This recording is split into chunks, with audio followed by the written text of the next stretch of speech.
네, 강경래 기자의 DCGIT에서 이제 종목 발굴실 이렇게 갔군요. 별도의 실로 독립을 한 것 같아요, 우리 강경래 기자는. 예. 네. 예.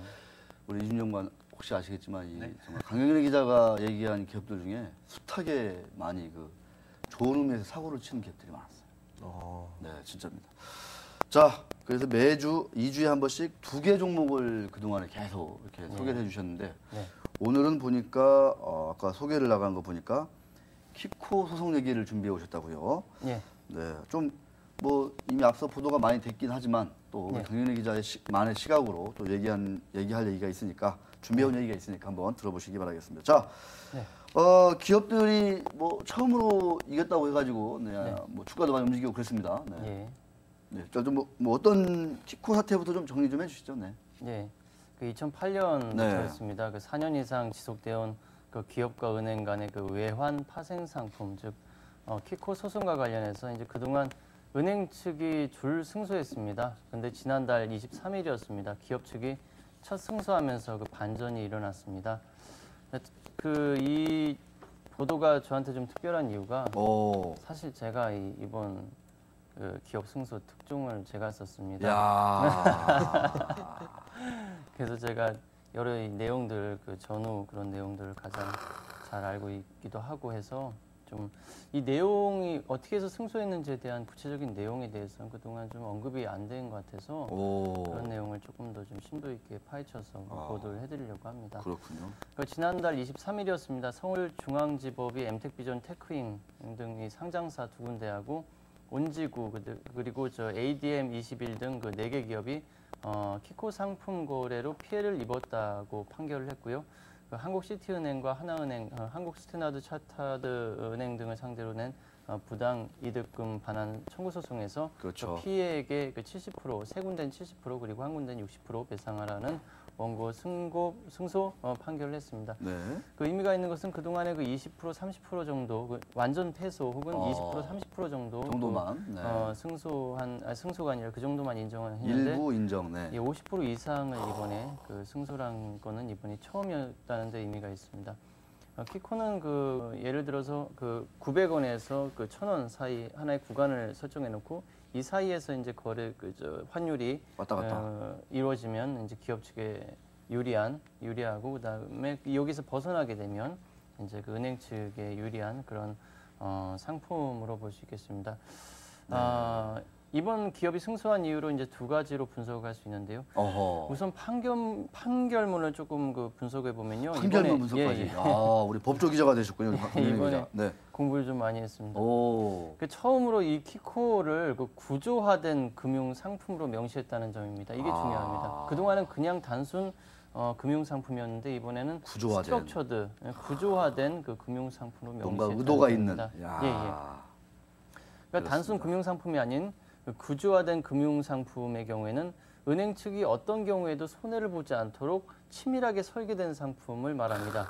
예, 혹시 키코 자료 그 준비되어 있으면 좀 보여주셨으면 합니다. 그림도 아마 좀 약간 어렵지만 그래도 한번 지금 보시면 이제 선물안 같은 경우에는 그 기업 측이 기대할 수 있는 이익이 50%, 손실이 50% 이렇게 딱 반반이라고 본다면요. 일반적인 그런 그 외환 파생 상품은 저렇게 이루어집니다만.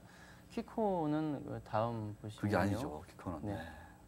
네. 키코의 경우에는 지금 그 이익을 볼 수 있는 구간은 저기 노란 부분이에요. 노란 부분이고. 그 갇혀 있을 때 환율이. 그리고 손실을 볼 수 있는 부분이 저 파란 부분입니다. 그 얼핏 보기에도 지금 한 뭐 예를 들어 20% 정도 이득을 볼 수 있다면 나머지 뭐 한 7, 80%는 그 손해를 볼 수 있는 구간이 되거든요. 그렇기 때문에 이는 굉장히 구조화된 그 은행 측에 유리할 수밖에 없는 그런 상품이라는 걸 이번에 처음으로 명시를 했고요. 구조화됐다는 상품의 경우에는 어떻게 되냐면은 그 IMF 수석연구원도 이런 얘기를 했지만 키코는 기업이 공정하게 시세를 판단하고 위험을 종합적으로 판단하기 어려운 상품이라고 규정을 하기도 했고요. 이럴 경우에는 소비자의 상품을 가입시킬 때 유리한 부분만 부각하고 불리한 부분을 축소하게 될 경우에 문제가 됩니다. 유리한 경우도 충분히, 불리한 경우도 충분히 설명을 해야만 하고요. 그 소비자가 이해하는 수준이 거의 은행 측이 이해하고 있는 수준과 동일해야 된다는 아. 그 정도로 설명을 해야 된다는 구조화된 상품의 예, 경우에. 그게 이제 구조화된 상품의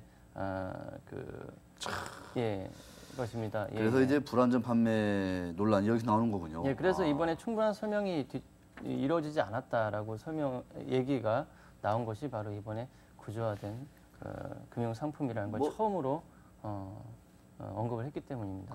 딴 나라에서도 유사한 소송이나 이런 것들이 좀 많이 있었죠, 사례가. 예, 그렇습니다. 최근 들어서 최근 2년 사이에 굉장히 많은 그 판례가 만들어졌는데요. 그 내용도 혹시 준비되시나요? 독일, 그러니까 미국, 일본, 독일 그리고 이탈리아, 인도 이런 국가에서 최근 2년 사이에 모두 그 은행이 패소하는 그런 사례가 있었습니다. 특히 그 미국하고 이탈리아의 경우에는 사기죄가 적용이 됐습니다. 사기죄. 충분히 설명을 안 해서 그 기업 측이 손해를 봤다는 것에 대해서 은행 측에 사기죄를 적용할 정도로 사기를 쳐서 뭔가 부당이득을 얻었다. 뭐 이런 판결이겠죠. 그렇습니다. 그렇기 때문에 이 구조화된이라는 그 단어가 굉장히 이번에 강하게 작용을 했고요. 또 한 가지가 있다면 은행 측이 이번에 키코와 관련된 자료를 법원에 거의 제출을 안 했어요. 왜냐하면은 그게 이제 내부 기밀이라는 이유로 이제 안 했는데 그동안은 이전 법원에서는 과거 재판부는 키코로 이익을 보지 않았다는 은행 측의 주장을 그대로 인용을 했습니다. 그래서 근데 이번에 현 재판부는 중요한 게 은행이 이익을 보지 않았다는 주장을 입증할 만한 자료를 내지 않았기 때문에 말도 안 되는 거죠, 사실. 은행은 이득을 본 것이다. 라고 이번에 본 거죠. 예. 우리 이준영 부 얘기를 강경 기자가 얘기를 지금 잘 해주고 있는데 좀 뭐 궁금하거나 좀 그런 게 좀 혹시 있나요? 좀 얘기 듣다가. 계속 얘기 들어오면 이제 어쨌든 은행 측에서 입증을 제대로 못한 부분도 있고 할 것 같은데 그러면 이제 실제로 우리나라에서 그동안 이제 피해액이나 뭐 회사 그 숫자들 같은 경우에는 어떻게 되는지 현황도 좀 보고 싶거든요. 날카로운 질문이십니다, 아주 진짜. 그 현황을 제가 구체적으로는 보지 못했습니다. 그 자료가 있습니다만 따로 나중에 공개하는 방향으로 하고요. 우선 피해를 본 기업은요, 지금 한 1000곳에 달한다는 게 지금 키코 피해 공동대책위원회 기업이 무려 1000여 개. 이 공대위에 공동대책위원회에 가입된 기업은 235개 정도밖에 안 되는데 나머지를 이제 금감원 측에 알아보니까 1000군데 가까이 되고요. 그리고 또 235군데에서 손해를 본 금액이 3조 4천억이거든요. 그래서 1000군데로 추정했을 때 이 공대위에서 밝히는 피해액이 10조에 달한다고 밝히고 있습니다. 10조? 근데 이 기업들이 대부분 보면은 수출할 때 이제 어느 정도 화대지해 가지고 좀 조금이라도 이득을 보기 위해서 결국은 햇지 플러스 그냥 요만한 이익 좀 보자 뭐 이렇게 했는데 그게 이제 그러니까 국내 시장에 머물지 않고 해외 시장에 나가서 해외에서 좀 더 돈을 벌어보자. 정말 상을 줘야 되는 그런 기업들을 이렇게 다 키코 때문에 어려움을 겪고 있고, 그리고 또 한 가지 중요한 게 뭐냐면 키코를 판매한 은행들의 80%가 시티은행, 차타드, 스탠다드 차타드, 그리고 또 외환, 그리고 또 HSBC 등 외국계 자본이 지금 최대 주주로 있는 기업들이에요. 당시 외환은행도 론스타였으니까. 과연 우리 법이 어느 쪽에 서야 되는지에 대해서 은행권이 과연 우리 기업인지, 그리고 또 특히 이제 이 은행권에 지금 대부분 이제 법무법인으로 하고 있는 곳이 이제 김앤장인데. 근데 김앤장을 우리가 한번 해부를 해봐야 되는데 말란 김에 김앤장 해부 한번 해볼까요? 김앤장이 껴가지고 아주 참 애매모호하게 일이 꼬이는 경우가 상당히 많던데. 자, 이준영 의원도 이 증권사에 계시면서 키코 때문에 좀 이렇게 일화라든가 뭐 그런 것들 있으면 좀 얘기 좀 해주시죠. 사실 키코에 관련된 회사들이 상당히 건실한 회사들이 많았습니다. 이번에 소송의 당사자였던 테크윈을 비롯해서 대부분 그랬는데, 사실 1년 동안 장사를 잘해서 벌어들였던 돈을 다 파생상품 손실도 날려먹은 경우가 많았거든요. 그래서 사실 이제 정말 잘 해온 회사들이 순간적인 판단에 의해서 이게 상품 하나 때문에 좀 꼬꾸라지는 경우는 봤는데, 주가들도 그래서 대부분 좀 약세를 띄었던 부분도 있었습니다. 상장 폐지된 회사도 있었고요. 그렇죠. 이 태산 시 때문에 하나은행이 유동성 위기에 몰렸다가 약간 준 공적자금 지원받고 살아난 그런 또 비화도 있었습니다. 여러 가지 음모론이 난무할 정도로 이제 특히 아까 외국계 아이비들 네. 이게 장애 옵션인데 이게 이 설계에서 판 선수들의 그 음모 이를 두고 막 그 음모를 저도 한번 파헤쳐 보려고 당시 네. 잠깐 했었는데 어려워서 중간에 네. 너무 어렵습니다. 이게 참 어렵다기보다는 그 장애 상품 같은 게 설계라든가 판매는 이제 국내 은행도 일부 대응을 하고 했는데 네. 특히 이제 구조화된 상품의 설계 이 원초적인 그 시작 여기에 접근하는 게 상당히 어렵더라고요. 그렇죠.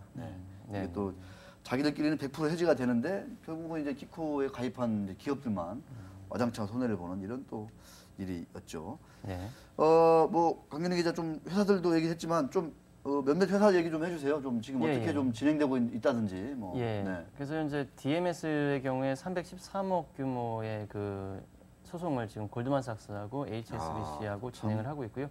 둘 다 지금 항소. 서울 그 고등법원에서 항소를 진행 중입니다. 2심 진행이군요. 네. 예, 잘만테크가 시티은행하고 스탠다드 차타드 은행을 상대로 지금 한 100억 규모로 진행을 지금 하고 있고요. KMW도 지금 서울 고등법원에서 키코 항소를 그 HSBC 은행과 그 100억 규모로 진행을 하고 있습니다. 엠텍비전은 그 총 730억 규모입니다. 이거 엄청나죠. 730억 규모인데 머지않아서 어느 정도 그 보전을 받을 수 있을 걸로 예상이 되고요.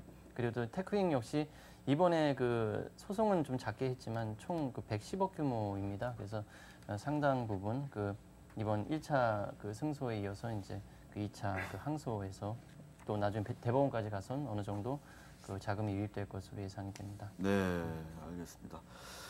자, 뭐 추가 소송도 계속 좀 이어지나요? 어떻습니까? 좀? 이번 계기로 해서 굉장히 좀 소송을 많이 그동안 좀 미뤄왔거나 아니면 또 패소해가지고 1심에서 그렇죠. 패소해서 좀 그냥 그만뒀던 그런 기업들이 많이 좀 참 이 키코 할 때문에 것으로 정말 예상합니다. 회사가 문을 닫는 기업도 있었고 이미 다 정리된 회사들은 뭐 막대한 예, 손실을 예. 그냥 그대로 끌어안는 경우도 있었고. 예.